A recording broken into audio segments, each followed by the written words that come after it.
ঋণগ্রস্ত ব্যক্তি, ঋণ যারা আপনারা নিয়েছেন, এখানে দুটো বিষয় আপনাকে বুঝতে হবে। একটা হচ্ছে ঋণ পরিশোধের পরেও যদি নেশাব পরিমাণ সম্পদ আপনার কাছে থাকে, আপনার উপরে কোরবানি আবশ্যক। এখন বলবেন যে কোরবানি আগে জরুরি নাকি ঋণ পরিশোধ করা আগে জরুরি? আগে ঋণ পরিশোধ করা আপনার উপরে জরুরি।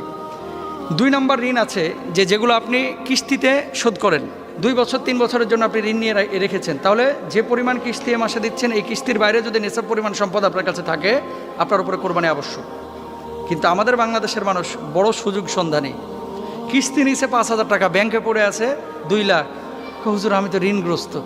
বদমাইশ অনেকে এই বদমাইশি করে, কীরকম জানেন? আমাদের কাছে তো মাসালা আসে, ওই জাকাতের টাকা আদায় করবে না, জাকাত দিবে না এবং কোরবানি দিবে না, এই জন্য কী করে এই টাকাগুলো কিছু ঋণ টিন নিয়ে রাখে, আল্লাহরে বুঝ দেয়। আল্লাহ আপনার চাইতে অনেক বেশি বুঝে ভাই। কারে ফাঁকিবাজি করতেছেন? আল্লাহ আপনার অন্তরের খবর জানেন, আল্লাহ আপনার মানসিক অবস্থা জানেন। আল্লাহ সুবহানাহু ওয়া তাআলা আপনার দিনের এবং রাতের সব বিষয় আল্লাহ